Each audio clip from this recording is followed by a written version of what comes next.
Meus queridos irmãos, por favor, abram a sua Bíblia na carta de Paulo aos Gálatas, capítulo número 2.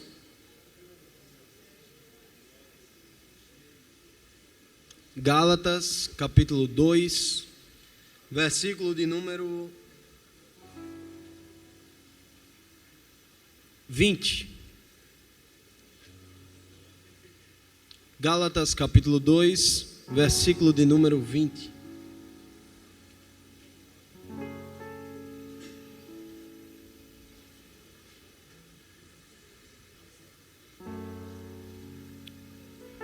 Todos acharam? Digam amém. Diz assim: logo, já não sou eu quem vive, mas Cristo vive em mim.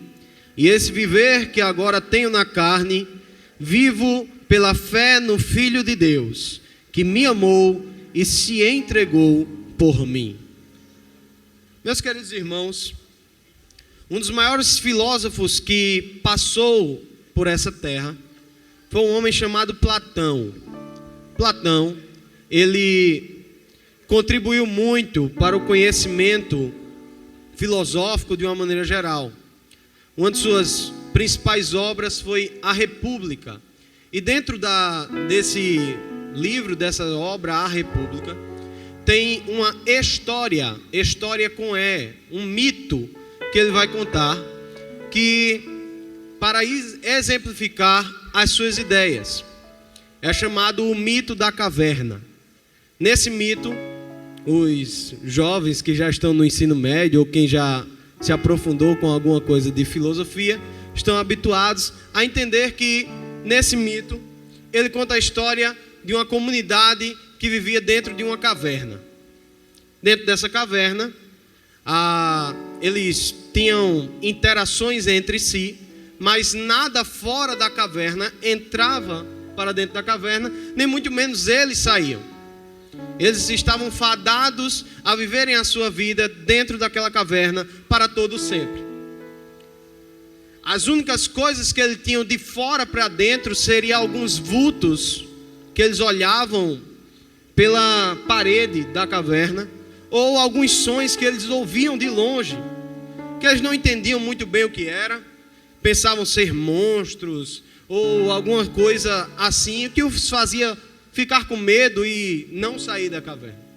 Certo dia, um homem que vivia naquele contexto resolveu sair da caverna. E ele percebeu que os vultos que passavam lá fora não eram monstros. Ele percebeu que os ruídos que havia lá fora não eram coisas perigosas, mas eram apenas sombras, eram apenas ecos que entravam dentro da caverna. E ele fica maravilhado, porque depois que ele foi liberto, saiu da caverna, ele conheceu um mundo novo. Ele conheceu a vida como ela é, a luz do dia. Ele pôde perceber várias coisas. Ele volta alegre, feliz, saltitante para dentro da caverna e começa a contar para os seus companheiros, que dizendo: olha, não precisa ter medo, vamos sair da caverna, não precisa ficar preso aqui dentro. Tem um mundo de delícias aí fora que a gente precisa experimentar. Aqueles que estavam dentro da caverna, ainda com medo, disseram: parem de mentira, parem de tentar nos ludibriar aqui, você está nos levando para a morte. Bateram nele e assim termina o mito. Eu conto isso porque o que está acontecendo com os Gálatas é justamente isso. Esses Gálatas, eles viviam em uma caverna do pecado, aprisionados. E eles foram uma vez livres pelo poder do Evangelho. E agora, eles querem voltar às suas antigas práticas. Por isso, Paulo olha para eles e os chama de loucos. Porque quem experimentou a liberdade do Evangelho, a liberdade que Cristo prega, a liberdade que Cristo traz, e pretende voltar a viver escravizado, algemado na caverna, só pode ser louco. Dessa maneira, Paulo é urgente em falar com esses Gálatas. Muito provavelmente, essa é a primeira carta de Paulo escrita no Novo Testamento. Porque os Gálatas estavam abandonando a Cristo e seguindo novamente os rituais judaicos, querendo voltar para as algemas do pecado. Queremos voltar para aquilo que os prendia há muito tempo. Diante disso, Paulo escreve essa carta de uma maneira urgente, porque o evangelho ele não é negociável. O evangelho, esse problema, ele não deve ser tratado como a gente vai no hospital e o médico passa remédio. 7 dias, 7 horas, você toma isso. Não, quando o problema está no cerne da questão de Cristo e do Evangelho, é urgente, precisa ser tratado logo, não é negociável. O Evangelho não é negociável. Aleluia, glória ao nome de Jesus. Paulo escreve essa carta, e ele escreve, nós olhamos para o que ele escreve e ele fala de uma maneira muito urgente. Olha quão depressa vocês abandonaram do jeito que vocês abraçaram a fé. Ó insensatos Gálatas, ele está urgente como um pai se preocupa com o filho. Ele está dizendo, vocês estão abandonando a fé. Vocês estão abandonando o Cristo que os acolheu, que os libertou. É um grito de alerta que a gente precisa ecoar nesta noite. Porque a igreja de Deus na terra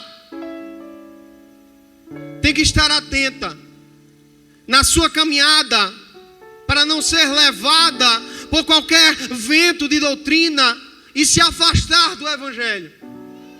Por mais que esse vento de doutrina pareça bom, pareça agradável, nós não podemos nos afastar desse Evangelho. Negociar uma simples vírgula desse Evangelho é abandoná-lo por inteiro. E nós não podemos fazer isso. Aleluia. Glória a Jesus. E que problema grandioso era esse que Paulo enfrentava lá aos Gálatas? Paulo, depois de fundar essa igreja, alguns dos chamados judaizantes entraram, se infiltraram dentro da igreja da Galácia e começaram a pregar um evangelho deturpado, diluído. Qual era a mensagem dos judaizantes?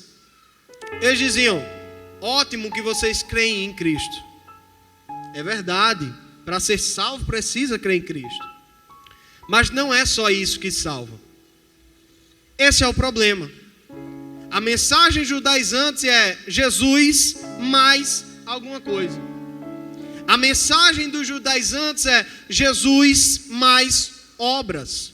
Jesus mais tradição. Jesus mais alguma coisa.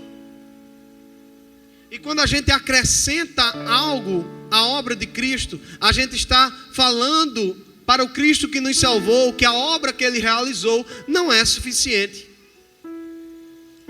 E parece-me que esse problema judaizante não é um problema só de Paulo. Não. Se nós olharmos por aí, muita gente vai dizer, Jesus é necessário, mas se você não der o dízimo, você está perdido. Se não for a sua oferta, você está perdido, você vai para o inferno. É Jesus, mas tem o santo também. Não, os católicos vão dizer o seguinte, tudo com Jesus, nada com Maria.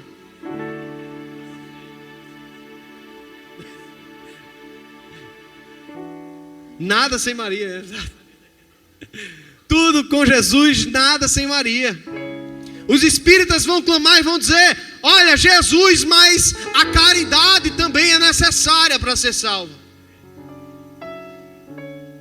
A mensagem judaizante está entrando dentro da igreja. É uma realidade. Nós não podemos negar isso. Se você abrir o YouTube, olhar nas suas redes sociais, você vai ver falsos mestres pregando falsos evangelhos. E a Bíblia nos ensina: fuja disso, fuja disso, fuja disso. Aleluia, glória a Jesus.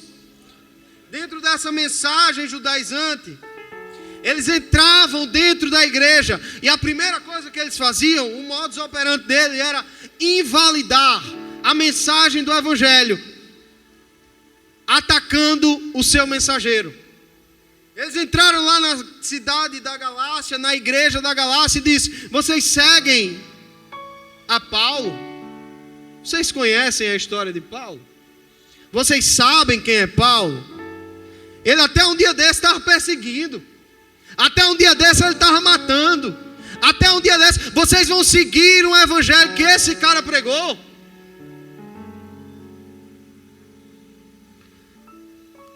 Eles tentavam invalidar a mensagem, invalidando o seu mensageiro. A segunda operação dos judaizantes era colocar as obras da lei no mesmo patamar da fé em Cristo. Eles diziam que para você ser cristão, você primeiro precisava ser judeu. Isso implicava ser circuncidado, guardar os sábados, porque esses eram distintivos judeus que os caracterizavam como povo de Deus. Eles estavam dizendo: se na antiga aliança é assim, com Cristo também continua da mesma maneira. Vocês são povo de Deus? Vocês gentios não são povo de Deus? Então vocês precisam circuncidar também. Então vocês precisam também guardar o sábado. Então vocês precisam dos rituais judaicos. E outro parte da mensagem judaizante era elevar a sua nação, o seu nacionalismo exacerbado e o exclusivismo judaico. Porque dizendo essas coisas, ele está dizendo: só o judeu pode ser salvo. Só que esse nunca foi o plano de Deus. E graças a Deus por isso. Aleluia.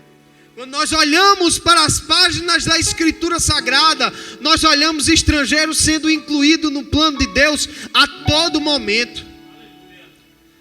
Se não vejamos Raabe, a prostituta lá de Jericó, ela não estava nos planos. Ela não era para ser incluída. Mas quando ela ouviu que o povo de Deus estava rodeando, que o povo de Deus estava chegando, ela disse: eu também creio nesse Deus. Eu também sei do poder desse Deus. Ela esconde os espias e há uma mensagem para ela: coloque o fio de escarlate, que caia a muralha, mas não caia a sua casa. Porque quem está alicerçado com Cristo, com Deus, aleluia, glória a Jesus, por mais que estivesse longe da família da fé, por mais que estivesse longe da nação escolhida, vai ser incluída.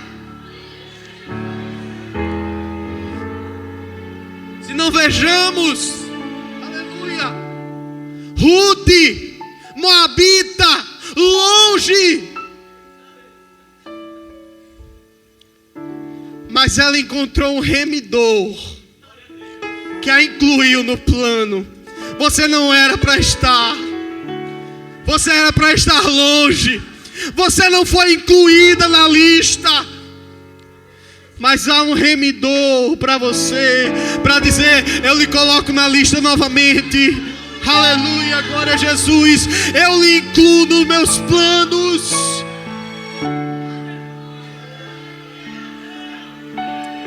Glória a Jesus. Aleluia. Essa é a mensagem para nós.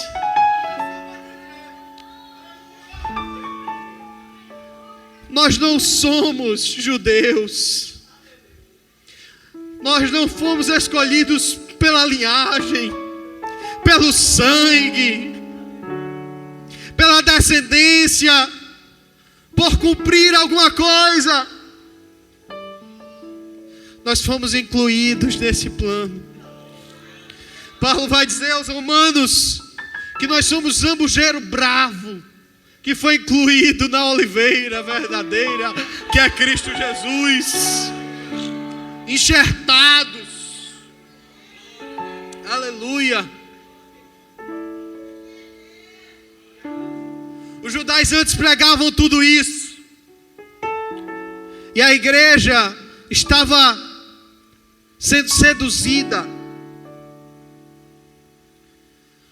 Porém, Paulo escreve essa carta e ele vai primeiro defender o seu apostolado. Porque se eles atacam, com certeza Paulo dizia, não negaria nada do que foi falado. Eu realmente era perseguidor. Eu realmente trabalhei, lutei, fiz contra a igreja de Deus, fiz mesmo. Porque Paulo sabia de uma coisa: Cristo não é para os perfeitos. O céu não é para os perfeitos. Paulo com certeza olhava para o seu passado e dizia: se procurar no meu passado, tem mais coisas que vocês nem sabem. Porque ele vai dizer lá para o seu filho na fé, Timóteo: o principal dos pecadores sou eu. Miserável homem que sou, lembra? Nosso pastor Paulo olhava para as acusações e dizia: se vocês me conhecessem de verdade, vocês iam ter muito mais para falar. Mas eu não estou aqui porque eu sou bom. Eu não estou aqui porque eu sou impecável. Eu não sou aqui porque eu sou irrepreensível. Não, eu estou aqui porque quem me chamou foi Deus. Porque quando eu perseguia, quando eu matava, quando eu estava com carta na mão para prender, esse Jesus já apareceu no meio do caminho para mim. Quando eu estava maquinando o mal, Ele se pôs no meu caminho. E Ele disse: você é como um boi bravo, mas pode se sacudir, pode se debater, porque mais você se debate, mais os meus aguilhões estão presos em você. Eu lhe escolhi, meu filho. Paulo está dizendo: olha, eu não fui chamado por vocês, eu não fui chamado pela patota de Jerusalém, eu não fui escolhido porque eu sou bom, eu sou ruim, mas o Senhor me escolheu. Quem me chamou para esse ministério da pregação do Evangelho, do apostolado, não fui eu. Eu queria ter ficado no meu banco lá em Jerusalém, ouvindo, mas o Senhor me apareceu. Ele me escolheu, Ele me capacitou.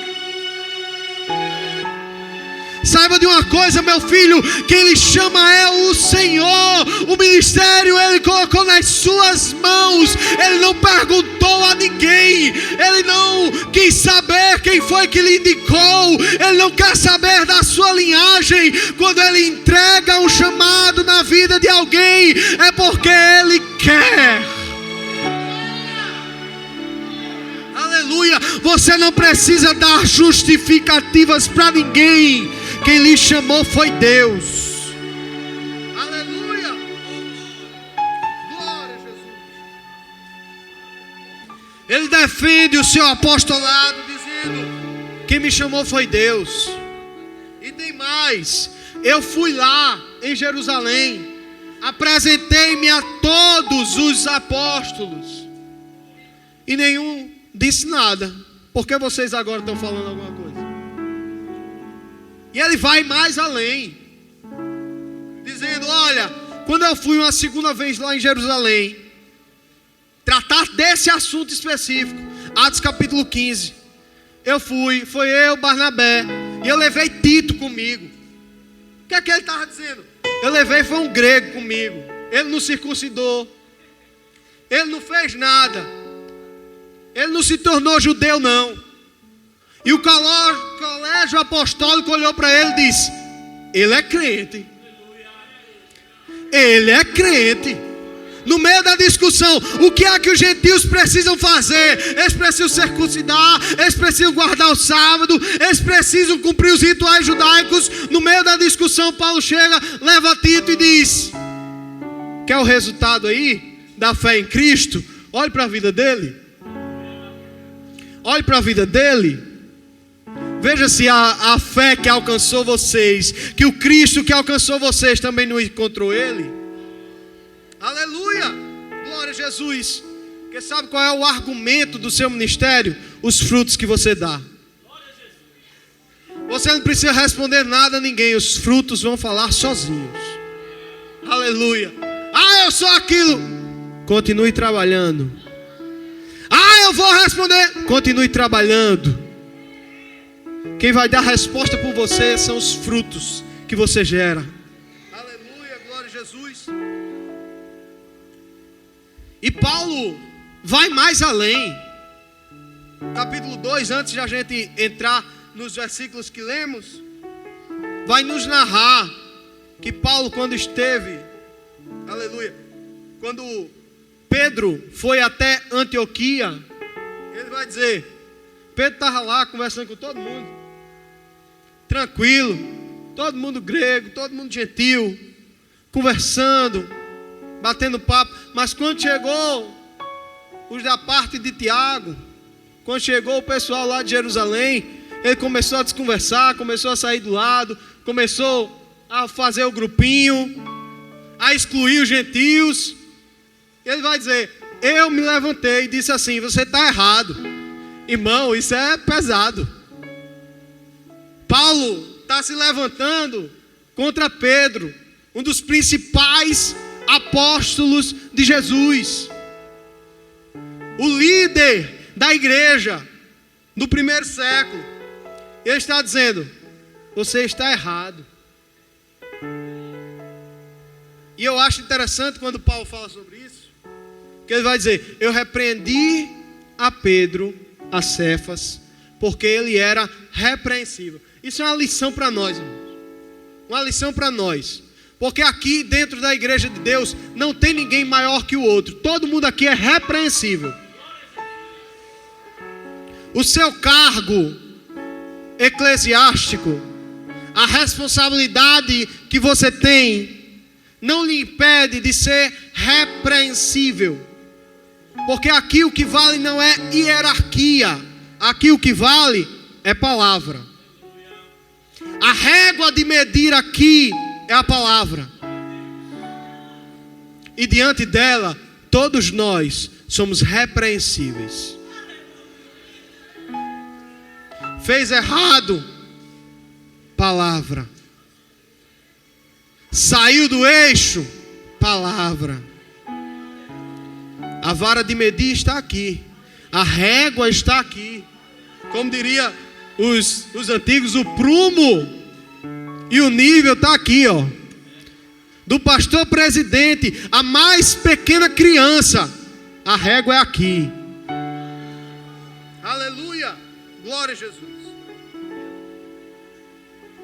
Paulo defende o seu apostolado. E a segunda coisa que ele faz é mostrar a todos ali qual era a função da lei. Paulo vem explicar para a igreja da Galácia, dizendo: eles estão certos, dizendo que a lei vale alguma coisa, vale mesmo. Eu não estou aqui invalidando a lei, de maneira alguma, mas ela cumpre uma função. Que função é essa, Paulo? Ela cumpre uma função dupla e paradoxal. Por quê? Porque ela primeiro, ela traz uma função negativa. Como assim? Diante da lei, todos nós somos postos diante de um espelho. Se a lei é boa e reflete o caráter de Deus, todos nós que estamos diante da lei de Deus, da lei do Senhor, estamos diante de um espelho. E essa lei, ela vai expor os nossos defeitos. A lei, ela mostra para mim e para você que a gente não consegue. A primeira função da lei é essa. É dizer para mim, Samuel, você não consegue. Você não consegue. Nós olharmos para a Escritura Sagrada, os 613 preceitos da lei. Se a gente tentar cumprir, a gente vai falhar. E eu posso ir adiante, porque a Escritura nos diz que se a gente falha em uma, falha em todos. Há alguém que consiga fazer alguma coisa diante da lei? Viver diante da lei é escravizador. Viver diante da lei é impossível. É como dar soco na parede. Você tenta, mas você falha. É isso o que Paulo vai nos mostrar. A função da lei é negativa nesse sentido, porque ela vai mostrar os seus defeitos e vai dizer para você: você não consegue se salvar. O que a lei exige é muito alto. O padrão de Deus é inalcançável. É isso que Paulo está dizendo. A lei é boa, mas a gente é ruim. E a gente não consegue. Pode tentar, mas não tem arrumadinho. Não tem como subornar o juiz. Não tem como arrumar brechas na lei. A lei é perfeita e nós somos imperfeitos. A gente não consegue só. Mas há também uma outra função da lei. Paulo vai dizer isso no capítulo número 3. Ele vai dizer que a lei serve como um aio, como um tutor, como um professor. Se a lei é perfeita, porque é a expressão do caráter divino, ele vai dizer, essa lei, por mais que não lhe salve, ela aponta para um lugar melhor. Por mais que ela não salve você, ela aponta o caminho. Ela é um professor que pega na sua mão. Está vendo? Isso aqui é errado, isso aqui é errado, isso aqui é errado, isso aqui é errado. Você falha nisso, você falha nisso, você falha nisso. Ela nos ensina o caminho.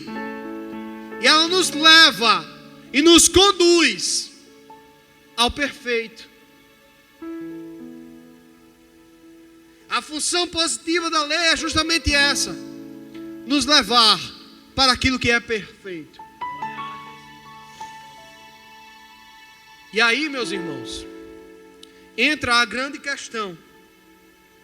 Porque se o padrão de Deus é tão alto e inalcançável para qualquer um de nós, e a consequência de transgredir a lei é a morte e condenação, como é que a gente alcança essa salvação? Como é que a gente chega lá para ser aceitos por Deus? Como é que a gente é justificado dentro desse tribunal?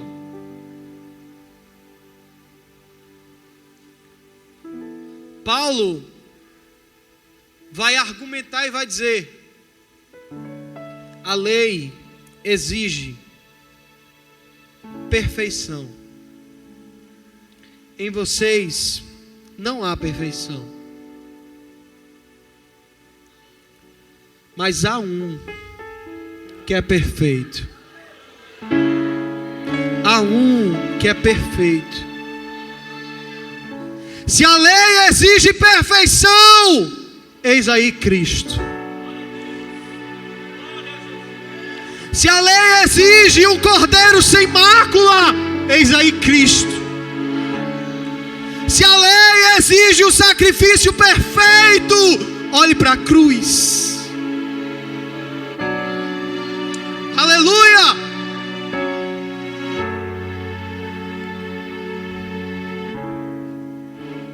Por isso, meus irmãos, que Paulo vai nos falar,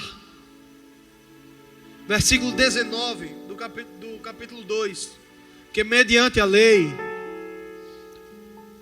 eu morri. Sabe o que é que Paulo está falando? Ele está dizendo: quando a punição da lei vier atrás de mim, correndo com as suas garras, querendo me matar, querendo me condenar, perdeu tempo. Já morri faz tempo. Quer achar meu cadáver? Está lá com Cristo. Quer me encontrar? Procura lá na cruz. Ó morte, ó condenação, pode procurar, está lá. Já morri faz tempo. Já morri faz tempo. Eu morri para a lei. A lei não me garante salvação. A lei não me traz a este lugar. Já morri para a lei. Para quê? Para viver para Deus. Aleluia, glória a Jesus. Por isso que ele diz: eu já estou crucificado com Cristo.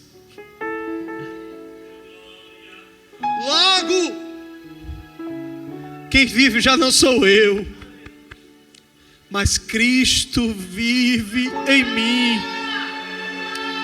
Aleluia. E a vida que eu vivo aqui, nessa carne, eu não vivo pelas obras da lei, eu não vivo pela tradição judaica, eu não vivo pelas filosofias do mundo. Eu vivo na fé daquele que morreu por mim, aquele que me amou e que se entregou por mim, no meu lugar. Aleluia.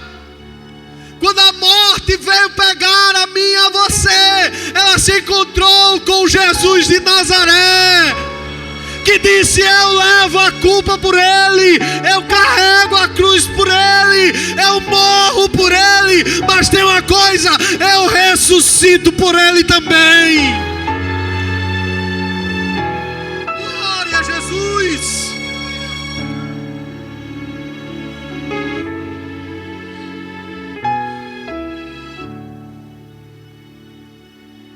Glória a Jesus.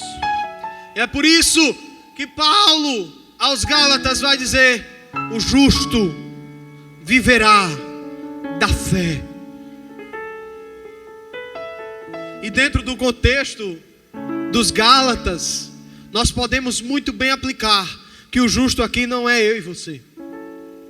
Não, o justo é ele. O justo, ele vive em mim pela fé. Glória a Jesus. Diante disso,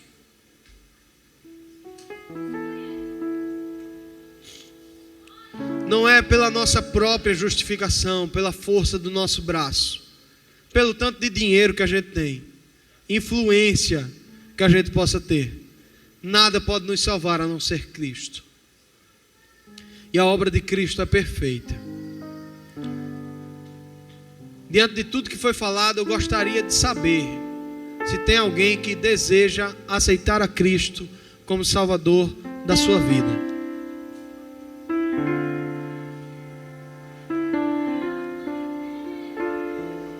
Tem alguém que quer firmar essa aliança com o Senhor aqui nesta noite? Você que nunca foi encontrado pelo Senhor, você nunca que teve um encontro verdadeiro com Deus, com Cristo Jesus, e deseja nesse momento aceitar a Cristo, levante uma de suas mãos que nós queremos orar pela sua vida.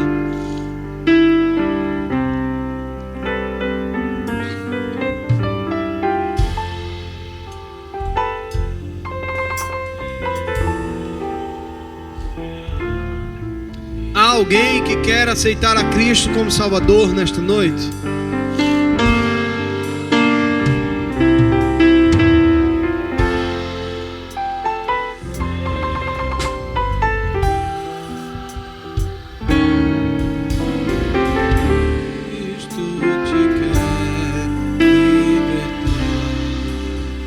Se não há, eu agradeço a oportunidade em nome de Jesus.